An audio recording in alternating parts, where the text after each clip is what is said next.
Let's compare stocks, a fixed index annuity, or a 20-year Treasury bond for the last 20 years. Let's run these numbers here. Lots of number crunching. As you can see my colorful schematic there behind me.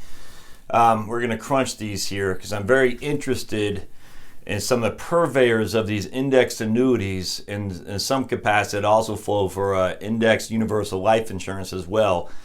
And let's challenge that. And I think this is going to be kind of exciting. So don't forget to subscribe down below at the Heritage Wealth Planning YouTube channel.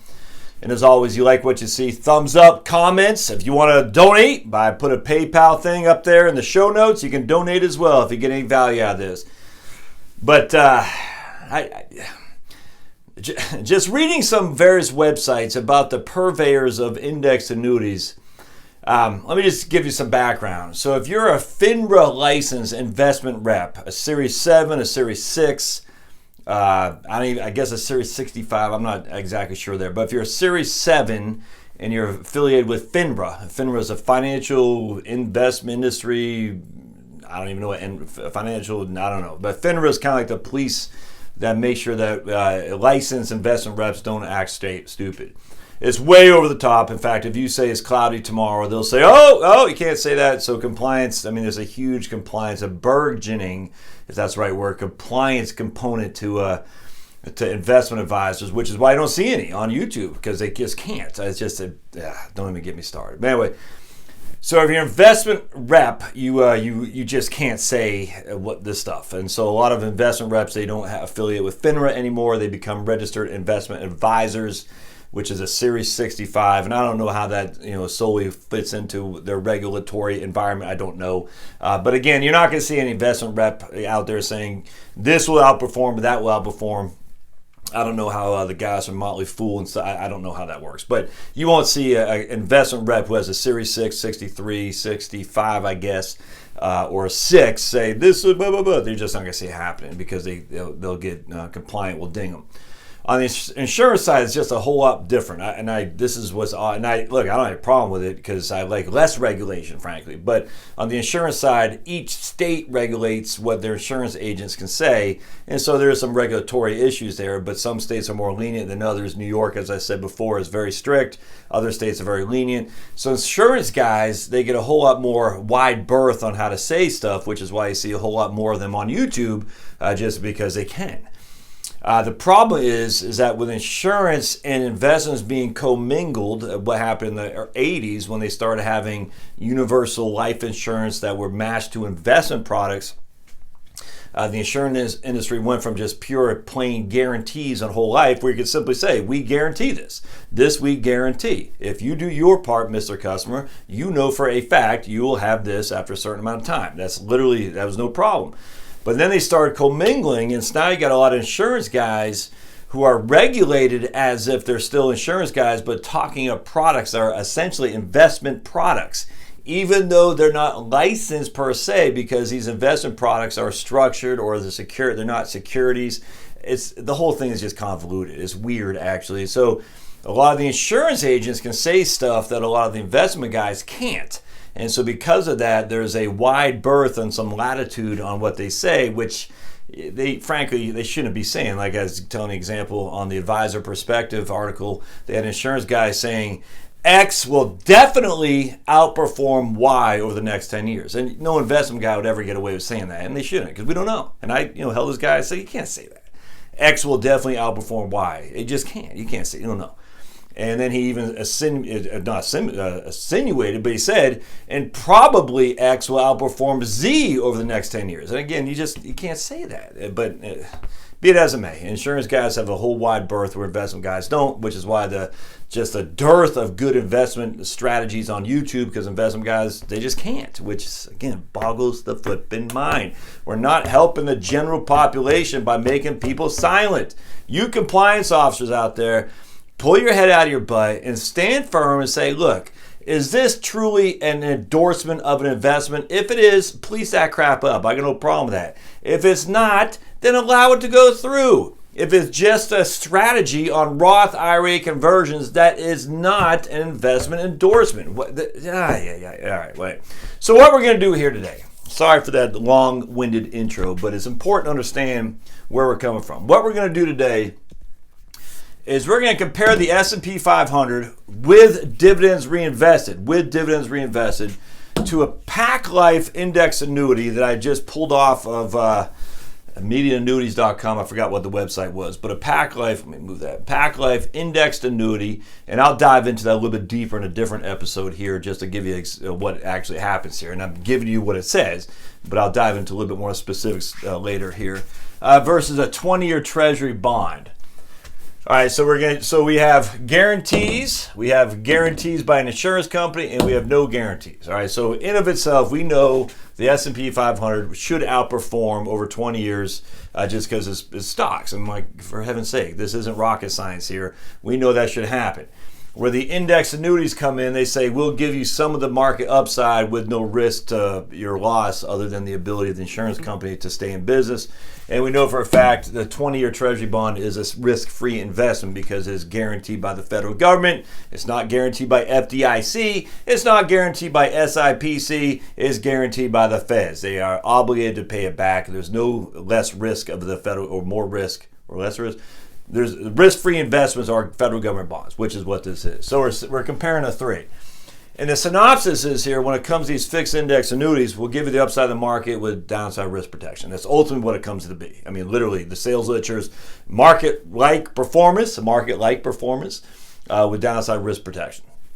Now, to throw something else on there, it's called income benefits, and I'm going to use that on a whole different episode, income benefits. I'm not part of that here today. They'll throw that out there in the sales brochures. Oh, we also guarantee a certain amount of income, blah, blah, blah, blah, blah. All right, well, we're going to talk about that later, so I'm going to hit it in at least 2 different episodes here. But, all right, so S&P 500, dividends reinvested, index annuity, and then 20-year Treasury bond. The index annuity from Pacific Life gives you a 5% cap, all right? So that simply means you get dollar for dollar of the market upside up to a 5% cap. That's what that means. I mean, there's no getting around that. You get 0 losses when the market goes down. So you get a 5% as your highest and a 0% as your lowest. So you know for a fact that's what you're going to get. So when we compare the three, we see the S&P 500 did well in these 2 years, and you only got 5. All right, now this will be compounded, and I want to dive into here in just a second. We see the red. The S&P 500 did poorly in this year's, and the index annuity did fine. I mean, the index annuity, you lost no money. So in this case, you sacrificed 23, you sacrificed 16% because you only got 5 and 5, but you also didn't get hit with these numbers here. All right, and that's where the cap is. The caps that they have. They say, look, we'll give you some of the upside, but they never say some. They always say market-like market-like performance is what they always say. And it's just, what does that mean? Well, it's completely semantics. It's subjective. All right, so now 2003, 5.5. So you can see, that should be 4.79, excuse me. But you can see market's up 28, market's up 10, market's up 4.79, 15.5. So you got 5.5 should be 4.79, 5.5. So at the end of the day, you miss this right here, and then you got these over here where you also miss. So you're missing down, but you're also missing a lot of the up. All right, now here's a 20-year Treasury bond. In 1998, January 1st, 1998, the 20-year was yielding 5.88%. So 5.88% on a 20-year Treasury. So what this means is this is the interest that you got on a $100,000 investment. So we're always going to use $100,000, and we'll run these numbers in a second episode to show you what happens here. Now you're not reinvesting interest in the 20-year Treasury. You're not. Interest is paying to you. I can't remember if it's monthly. It's not monthly. Buying, I can't remember. But anyway, once a year or twice a year, you get $58.80. That's $5,880 of interest each and every year. So it's not compounding. All right, you just got to keep that in mind. It's not compounding interest. It is literally interest that you pocket in your money. You say, okay, thank you, and then the next year you get another $5,800. The next year you get another $1,500. It's not compounding. These are compounding, this is not. And so we're just going to do a quick addition to see what one looks better at the end of the day. But you know for a fact, when the market is up 28%, you're only getting $5,800. When the market's down 22%, you're still getting $5,800. That's how a 20-year Treasury bond works. So we're going to compound all these guys here, and then we're just going to add up how much of principal or interest we've made over 20 years, and that would be pretty easy to find out. 2008, the market was down 37%. You're down nothing. And then you can see here as well, 1.3. And again, I did that here. So it'd be 2.07 there because the market gives you the upside of the market at 2.07. I put 5. I got to change that. 1.31. You'll get 1.31. But if you notice, and this goes back to the Vanguard study I talk about all the time, where they say, when will we get back to average returns?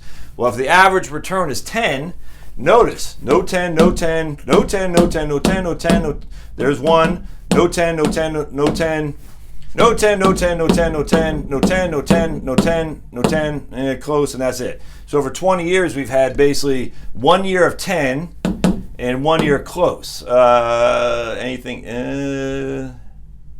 that's it.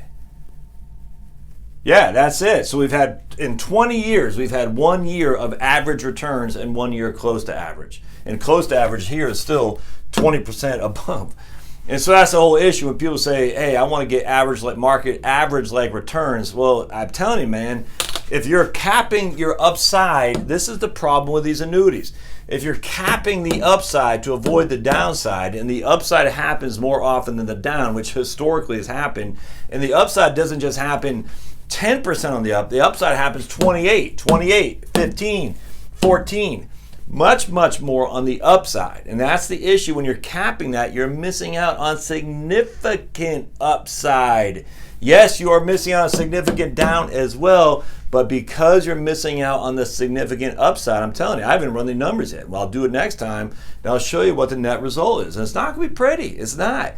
And the answer in this scenario is that if you're capping out on significant upside. Now, this product wasn't available in 1998. So I don't know what they would have given us as a cap. Maybe they would have capped it more. I don't know. I have no idea.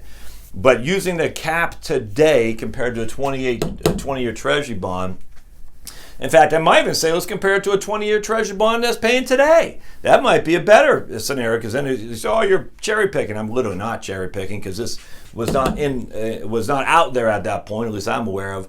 Theoretically, you could say you're cherry picking because they would have had a higher cap rate. I frankly doubt that, but let's just use that. So maybe what I'll do instead, next time I'll say, all right, let's do a 20-year Treasury bond today. Let's say it's paying 3%, and they got a cap here at 5, which would do better. And we'll see. So maybe I'll do that one as well.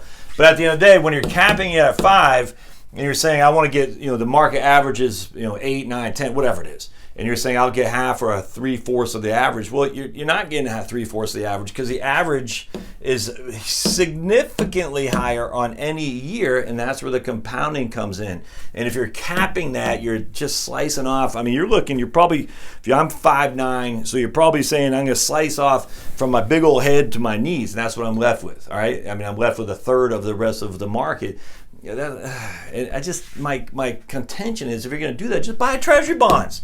Nothing wrong with that. Just buy Treasury bonds. But we'll see, and we'll see. So hang in there. I'll run these numbers here in just a second, show you what the end result looks like. And I just don't think it's going to be pretty. I think the Treasury bond will outperform. I think the market certainly outperform. And I think the index annuity will underperform big time. And we'll talk about the income later on that you can get from it. And that's with dividends reinvested, by the way. And so when I was showing you yesterday about the buffered ETFs, the principal protected stuff, the index life insurance, index annuities, is all point to point or price to price, which is dividends are excluded. So you're investing $100,000. Who do you think is keeping those dividends? Well, that's the insurance company for sure, and dividends are a big deal. All right, so stay tuned. We'll do this part 2, part 3, even as we go forward. This is a little bit analysis on safe versus risky versus what? And that's where the index annuity comes in. What is it? Is it safe? Is it risky? Is it worth a lot or worth less? We shall see. Stay tuned. Thanks. Don't forget to subscribe. We'll see you.